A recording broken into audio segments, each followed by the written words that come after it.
நட்பு சக்தி இருந்தாலும் இல்லைனாலும் தனியாவும் நின்று கெத்தா ஜெயிக்கிற அளவுக்கு ஒரு மிகப்பெரிய படை. அதனால என் நெஞ்சில் குடியிருக்கும் தோழர்களே, தோழிகளே, உங்களோட நான் இருக்கேன், நம்மளோட நம்ம மக்கள் இருக்கிறாங்க. கடந்த 2 நாட்களாக அதிமுக பாஜகவுடன் தாவேகா கூட்டணி வைக்க இருக்கிறது அப்படின்ற செய்திகளை நிறைய பார்க்க முடியுது. இதனுடைய உண்மைத்தன்மை என்ன அப்படின்னு நம்ம தாவேகா தரப்புலையும் விசாரித்தோம், அதிமுக தரப்புலையும் விசாரித்தோம், பாஜக தரப்புலையும் விசாரித்தோம். இதுல அவங்க என்ன சொல்றாங்க அப்படின்றது தான் இந்த வீடியோல நம்ம டீட்டெயில்டா பார்க்க போறோம். இப்ப தாவேகா தரப்புல என்ன சொல்றாங்க அப்படின்னா, இது பியூரா ஒரு மீடியா செட்டிங்கு. இப்ப அதிமுக பாஜகவை பொறுத்தவரையில பலவீனமாக இருக்கிறது அப்படின்ற ஒரு தோற்றத்தை ஏற்படுத்துவதற்கான ஒரு முயற்சியா இருக்கு. தாவேகாவை பொறுத்தவரையில கடந்த 2 ஆண்டுகளாக எங்களுடைய தலைவருடைய பிம்பம் அப்படின்றது மிகப்பெரிய அளவுல இருக்கு. அவருக்கு ஒரு மொமெண்டம் கிடைச்சிருக்கு. தாவேகாவை பொறுத்தவரையில அவங்க அதிமுக பாஜகவோட கூட்டணி வைக்க போறாங்க அப்படின்னு சொல்லி எங்க தலைவருக்கு இருக்கக்கூடிய செல்வாக்கை உடைப்பதற்கான ஒரு முயற்சியை திமுக செய்கிறது. அதனுடைய வெளிப்பாடு தான் இந்த மாதிரியான செய்திகள் அப்படின்னு தாவேகா தரப்புல சொல்றாங்க. அதே மாதிரி அதிமுக தரப்புல விசாரிக்கும் போது இது முழுக்க முழுக்க போய் அதிமுக பாஜக கூட்டணி அப்படின்றது ரொம்ப வலுவாக இருக்கிறது. ஆல்ரெடி தொகுதி பங்கீடுகள்லாம் நாங்க பேசி முடித்து விட்டோம். இப்போ ஒருவேளை தாவேகா வருது அப்படின்னா கூட அவர்களுக்கு கொடுப்பதற்கான இடங்கள் எங்களிடம் இல்லை அப்படின்றதையும் சொல்றாங்க. 2வது பாத்தீங்க அப்படின்னா, ஒருவேளை தாவேகா வர்றாங்க அப்படின்னா எங்களுடைய தலைமையை ஏற்றுக்கொண்டு அவர்கள் வந்தால் மட்டுமே இங்க இடம் இருக்கும் அப்படின்றதையும் அதிமுக சொல்றதை கேள்விப்பட முடியுது. பாஜகவை பொறுத்தவரையில எடப்பாடி பழனிசாமி தான் எங்களுடைய என்டிஏ அலைன்ஸின் முதல்வர் வேட்பாளர் அப்படின்றதுல நாங்க உறுதியா இருக்கோம்.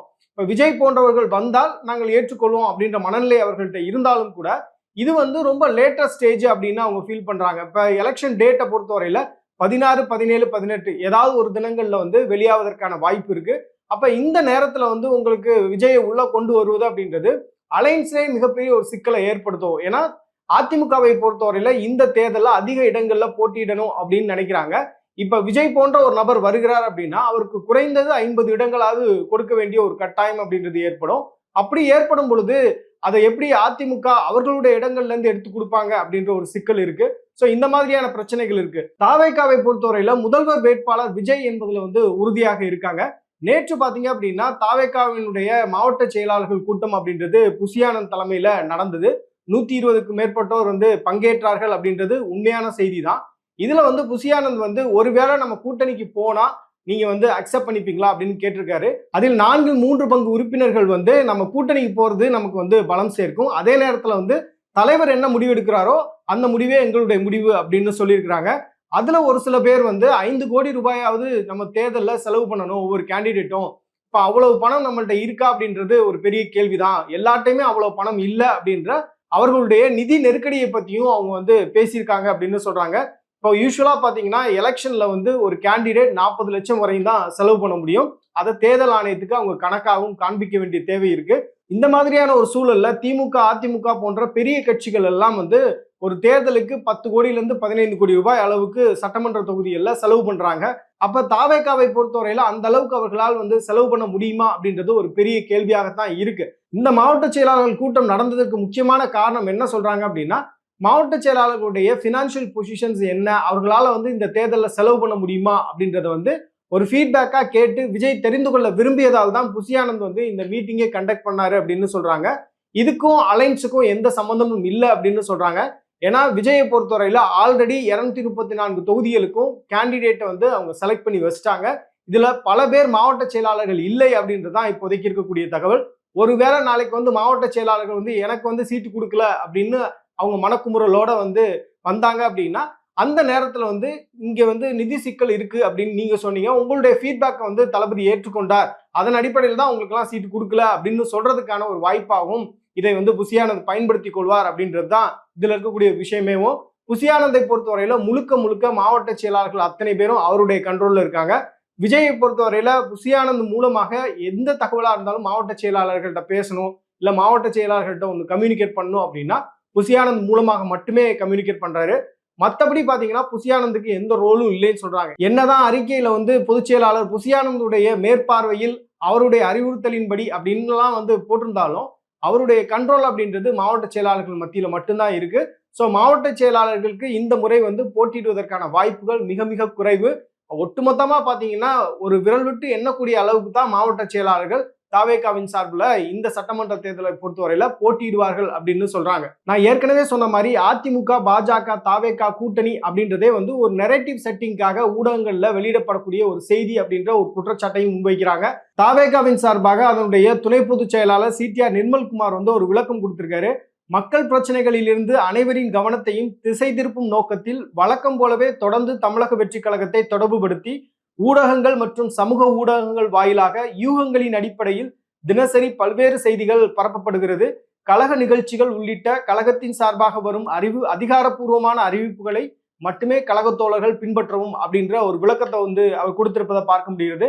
இதுல இருந்து வந்து இந்த செய்தி அப்படின்றது உண்மைக்கு புறம்பான ஒரு செய்தி அப்படின்றது தான் இப்போதைக்கு தாவேகா சார்பில் சொல்லக்கூடிய ஒரு விஷயமாக இருக்கிறது.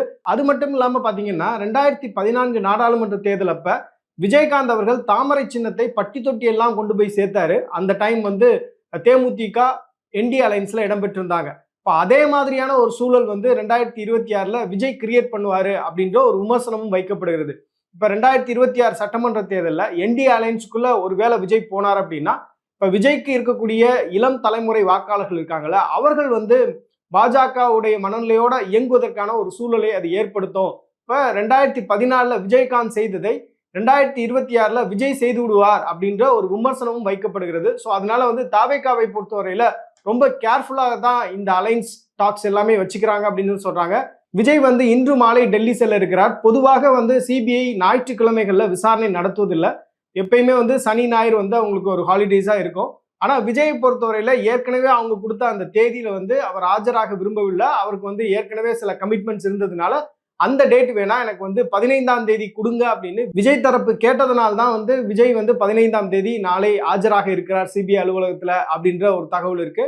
அதே மாதிரி அவர் வேற எந்த தலைவர்களையும் சந்திப்பதற்கான திட்டம் இல்லைன்னு சொல்றாங்க. இன்னைக்கு மாலை போறாரு, தாஜ் மான்சிங் நட்சத்திர விடுதியில வந்து அவர் தங்குறாரு. நாளை காலையில வந்து ஆஜராயிட்டு மாலை வந்து அவர் சென்னை திரும்பி விடுவார் அப்படின்றது தான் இப்போதைக்கு இருக்கக்கூடிய தகவல். இந்த வீடியோவில் வந்து தாவேகாவுடைய வேர்ஷன் என்ன அப்படின்றதையும் பேசியிருக்கோம், அதிமுகவுடைய வேர்ஷன் என்னன்றதையும் பேசியிருக்கோம், பாஜகவுடைய வேர்ஷனும் பேசியிருக்கோம். பாஜகவை பொறுத்தவரையில இந்த அலைன்ஸ் வந்து எப்படியாவது வெற்றி பெறணும் அப்படின்றது தான் அவர்களுடைய நோக்கம். அதே நேரத்தில் வந்து இந்த லாஸ்ட் மினிட்ல காம்ப்ரமைஸ் பண்றதன் மூலமாக இல்ல இந்த லாஸ்ட் மினிட்ல வந்து விஜய்க்கு ஒரு அழுத்தம் கொடுப்பதனால வந்து இந்த கூட்டணி அப்படின்றது ஜெல்லாயிரும், இந்த கூட்டணி வந்து ஒரு வெற்றி கூட்டணியாக வந்துரும் அப்படின்றதுல பாஜகவுக்கு உடன்பாடே இல்லைன்னு சொல்றாங்க. பாஜகவை பொறுத்தவரையில தாவேகா வந்து தனித்து போட்டியிட்டு திமுகவுக்கு செல்ல வேண்டிய அந்த வாக்குகளை வந்து அவர்கள் பெற்றால் பாஜகவுக்கு அடுத்தடுத்த தேர்தல்கள்ல ஒரு வழி அப்படின்றது உருவாகும். விஜயனுடைய வருகை அப்படின்றது தேசிய கட்சிகளான பாஜக மற்றும் காங்கிரஸ் இந்த ரெண்டு கட்சிகளுக்குமே ஒரு வரப்பிரசாதம் தான்.